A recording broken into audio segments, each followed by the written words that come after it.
Ladies and gentlemen, welcome back to Driven Wild. Today we are talking about package pickup on Doordash. Doordash has been experimenting with a lot of different pickup options for us as gig workers that aren't restaurants, and one of them is actually pickup and drop off for actual postage delivery, which I'm not really sure if this is a great idea, but who am I to argue? So I want to go over what Doordash is saying about package pickup, how it actually is for gig workers and how it could be, and everything in between. So with that said, let's get started. Deliver a package, pickup and drop off packages. Deliver a package is another way to dash. Across the United States, dashers can pick up prepaid, fully sealed, lightweight packages for customers and drop them off at the nearest FedEx, UPS, or USPS drop-off location. It's fast and easy for dashers. There's no waiting in line to pick up or drop off orders. So basically, it's not like you're going there using the red card to pay for it or anything like that. It's already paid for. You're literally just bringing it from or to the customer to wherever postage service you're going to, which means they already consented to the idea that it's not a liquid or anything like that, and you're not going to have to go through that ordeal either. You're literally just going to place it on a counter, say, hey, this is being delivered, have a great day. That's it. Now, I'm sure there's a lot of sub-steps in between, but nevertheless. How it works: get ready to dash. Getting queued for deliver a package orders works exactly like other ways to dash. When a package order is available, you will see this acceptance modal reminding you to first pick up the package at the customer's address before heading to UPS, USPS, or a FedEx.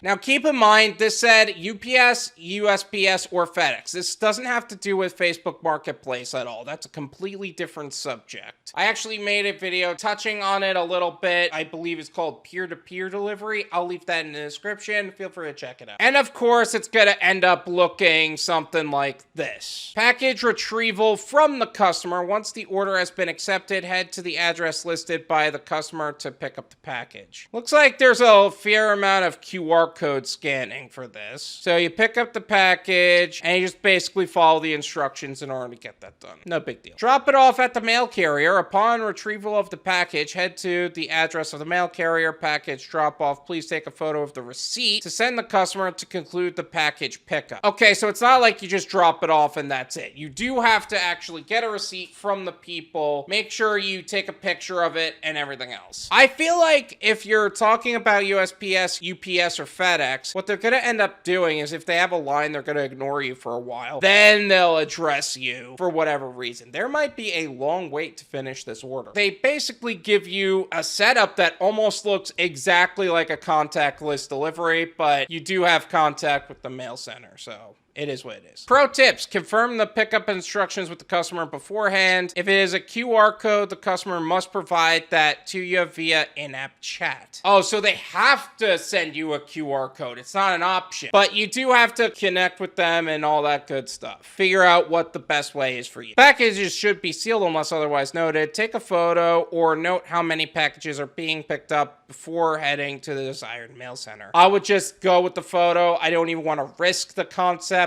of a package being stolen or anything on that front ending up on you. Frequently asked questions: I have accepted an order, but the customer is unresponsive. What should I do? Review the pickup instructions and head over to the address. If you have additional questions, e.g. the package was not sealed, please contact the customer once more before contacting support. Yeah, so if they're ghosting you, they have to send you everything already. Otherwise, they're not going to have their packages delivered, which means you might get a half pay for that. And if a customer ghosts you, you do not do the order. It's just that simple. So they have to be connected with you. The customer expected me to have the packaging material. Am I supposed to head to the mail carrier first? The customer is informed during the ordering process that they are responsible for preparing their package before dasher arrival. If the package is not prepared and the customer is unable to do so, if the customer does not have the packaging material, proceed to item not ready workflow, which I'm sure is going to lead to a bunch of other stuff on the subject, and you might end up getting a half pay for that as well. But you are not responsible for setting up their package. They are. You're just responsible for the logistics between the point in which the customer had wanted to send the item to the mail carrier itself. And that's mainly for pickup, not drop off. I have some other side notes that I wanted to go over really quick. Tipping for packages. Honestly, I never once